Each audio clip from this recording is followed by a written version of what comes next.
Well, hello everybody. In this video I'll be putting in the pistons and rods, and so far I have gone through and cleaned up all these pistons and rings, wrist pins in the parts cleaner, and I have taken a couple rings off, random rings, and checked them in the bore for ring clearance, ring gap clearance, and they're all set, so I'm pretty confident that all these rings have been set before balancing everything. But there are some clearances you want to check on your rings.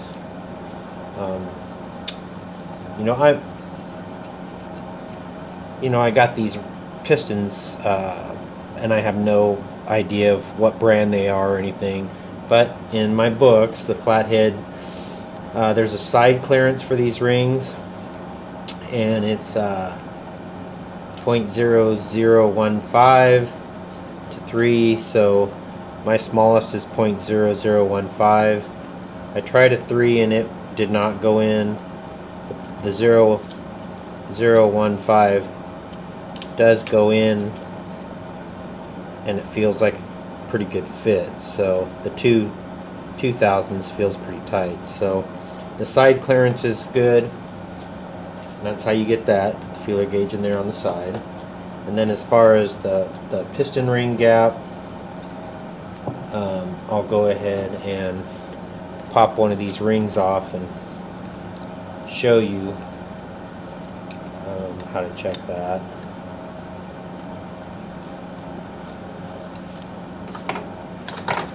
Okay, so this is a compression ring, this is the top ring. And then I've already taken off the oil ring from the same piston. I checked this earlier, one of the random ones. I checked piston 1. So I'll just go through and show you how I check them. I'm going to check number 7.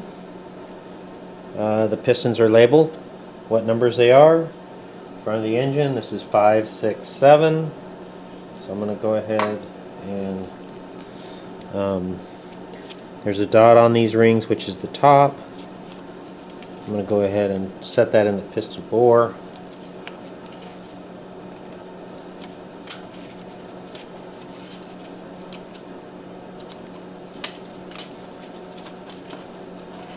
Okay, and then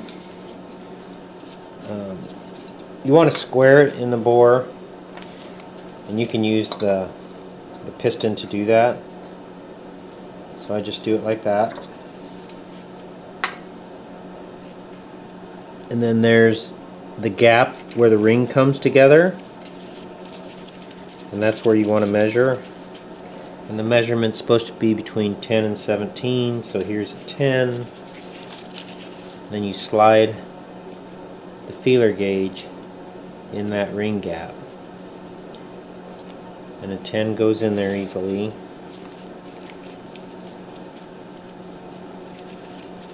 Check a 12. Yeah, 12 goes in there. Check 14. Okay, 14's getting kind of tight. So by the way that feels, I'd say that's a 14. So that's within the specs. And then you just do that to every single piston ring. Make sure you check in the piston ring for the cylinder that the ring's going to be in, and you should be good. So now I'm going to go ahead and put these pistons back together and prep up and connect the rods to the pistons. If you watched my first video about this motor, I had mentioned that everything looked like it had been to the machine shop, and this is just another example. Tell where the machine shop has put this rod cap on, torqued it down, and then machined the inside, to a new circle. So what I'm having to do each time is I'm having to break this rod down and install the bearings and everything.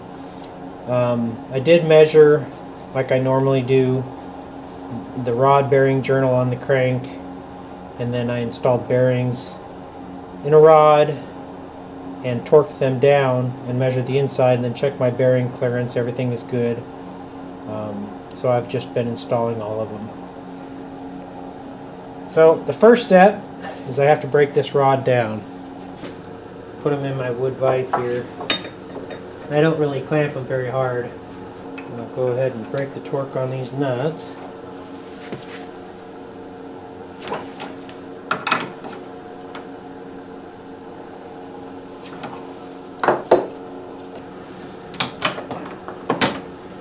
Okay, now pull these apart.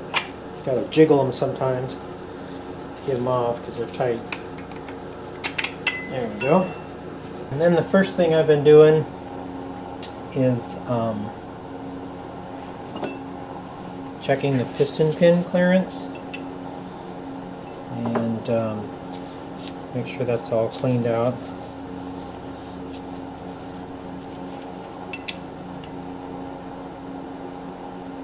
Some of these are pretty tight.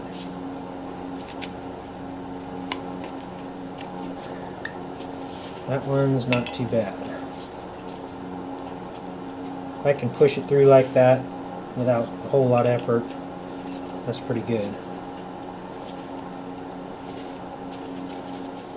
Looks like there's a little bit right at the other end.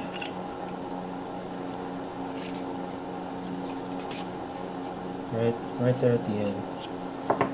The ones I've had to adjust, what I do is I have it's like a burnishing brush, and I'll just burnish that end a little bit. Yeah, that makes it fit a little bit better. It can go right through there. Don't want it too loose, but not too tight.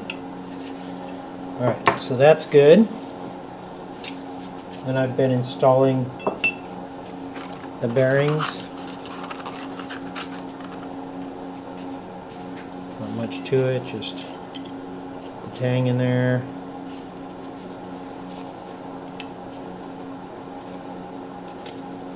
And just make sure the bearing is flush.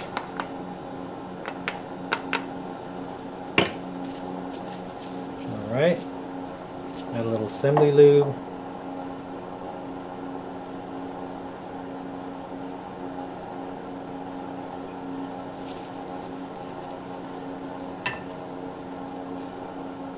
Same thing with this one.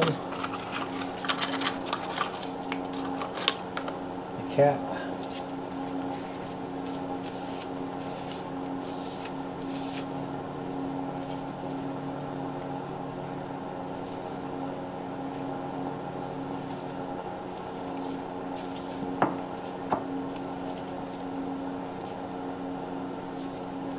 Yeah, that feels pretty good.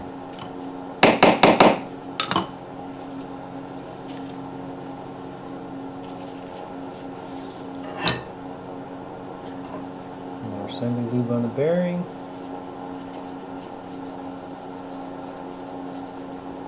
Okay, so those are pretty much prepped, put together. This is number one. So I cleaned up these pistons earlier in my parts washer.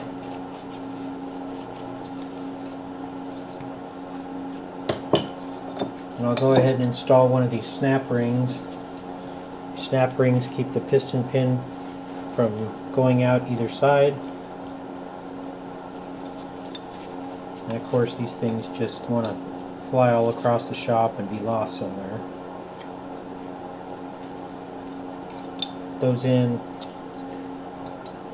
Make sure you got a really good seat in there and that they're fully in the groove in there. Alright. I'll go ahead and oil up the piston real good.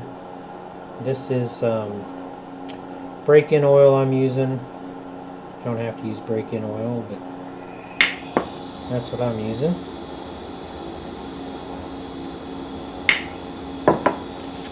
Make sure those ring grooves, everything are lubed up really nice.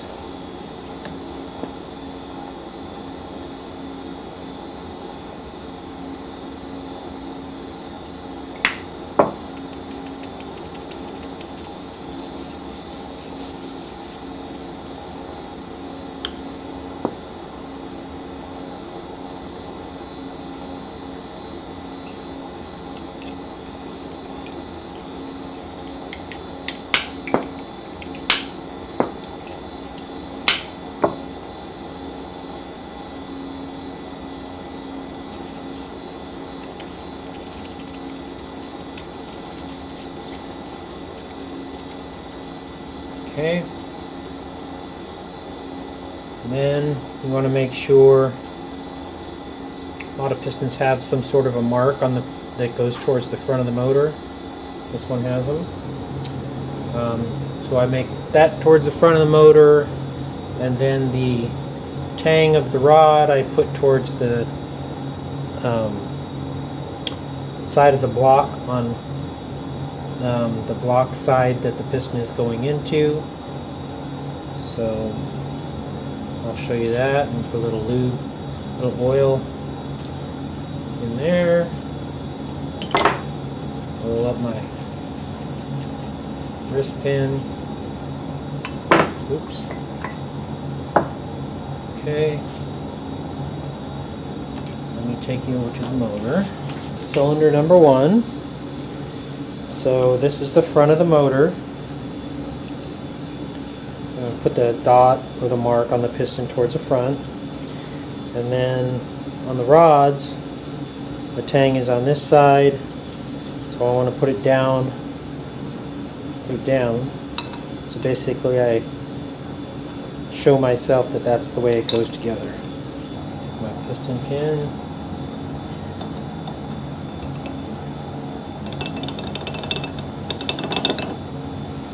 put it in there.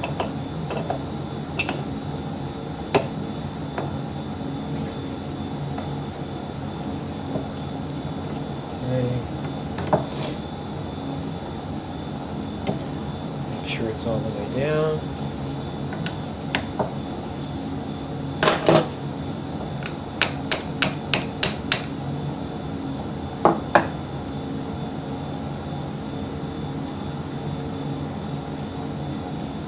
Take my other retainer spring.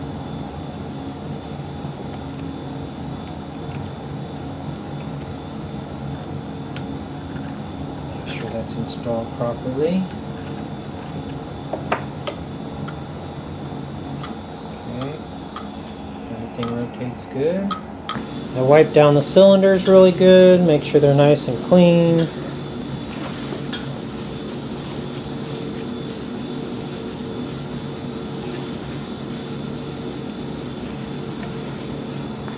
Take some fresh oil.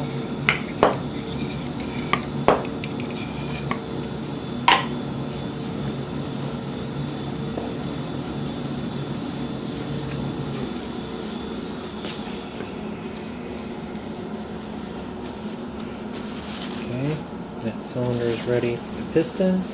So since this is the front of the engine, what I've been doing is I've been putting the second ring straight up, the top ring 180 degrees from that, or on the bottom in this case. That's the way I've been setting them up.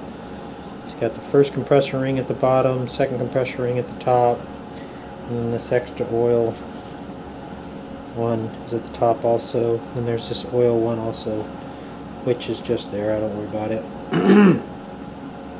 So that's the orientation I've been putting my rings. I'll go ahead and slide that in there.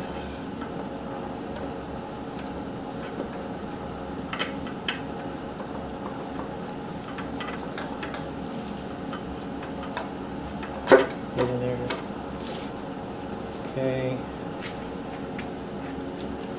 Oil up my spring clamp.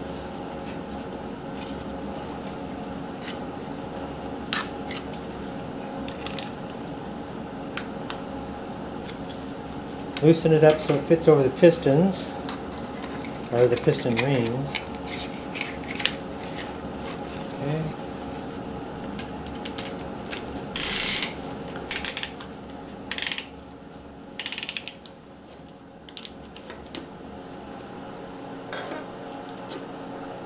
Okay, good enough. I'm going to take my hammer and tap the sides of this. That way there it makes it flat with the block, so I don't start putting this piston down and one of the rings comes out. Okay. I'll reach under, make sure it doesn't hit the crank.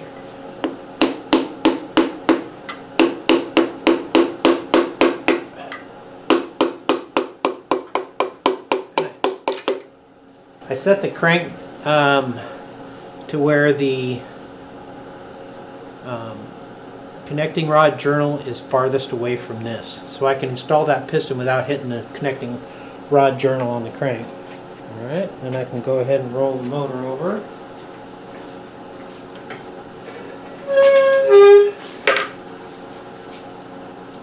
Okay, got to clean up this. I'm going to clean up this journal before putting the rod on there.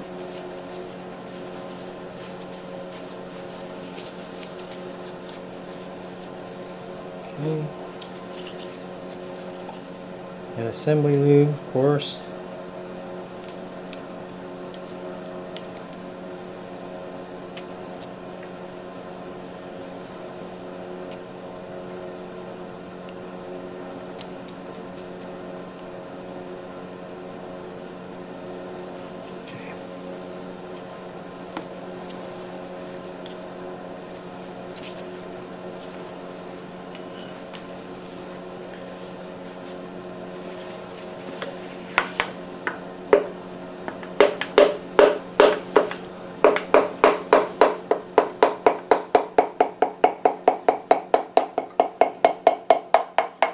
You'll hear a tone difference when it hits. Okay, put the cap on. Match the tangs, so tang to tang.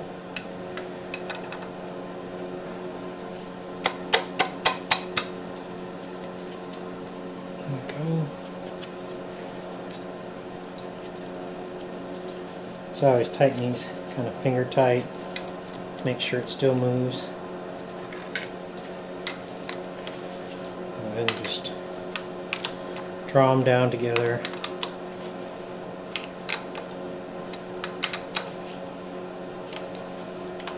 Again, make sure it still moves. Okay. Grab a torque wrench.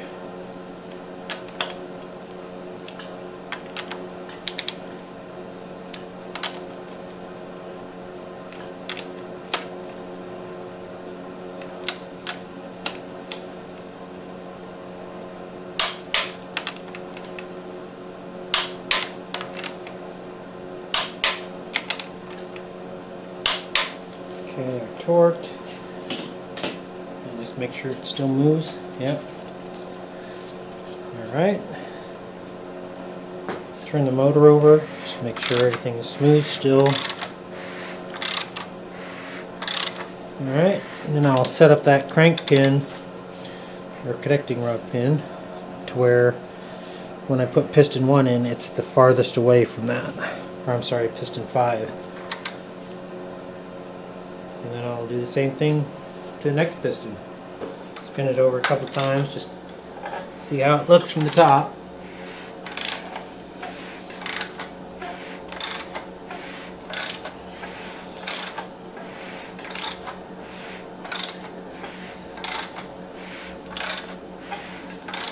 Alright. All the valves are working, pistons are going good. Nice. Alright guys. And that's it for this video. Thanks for watching.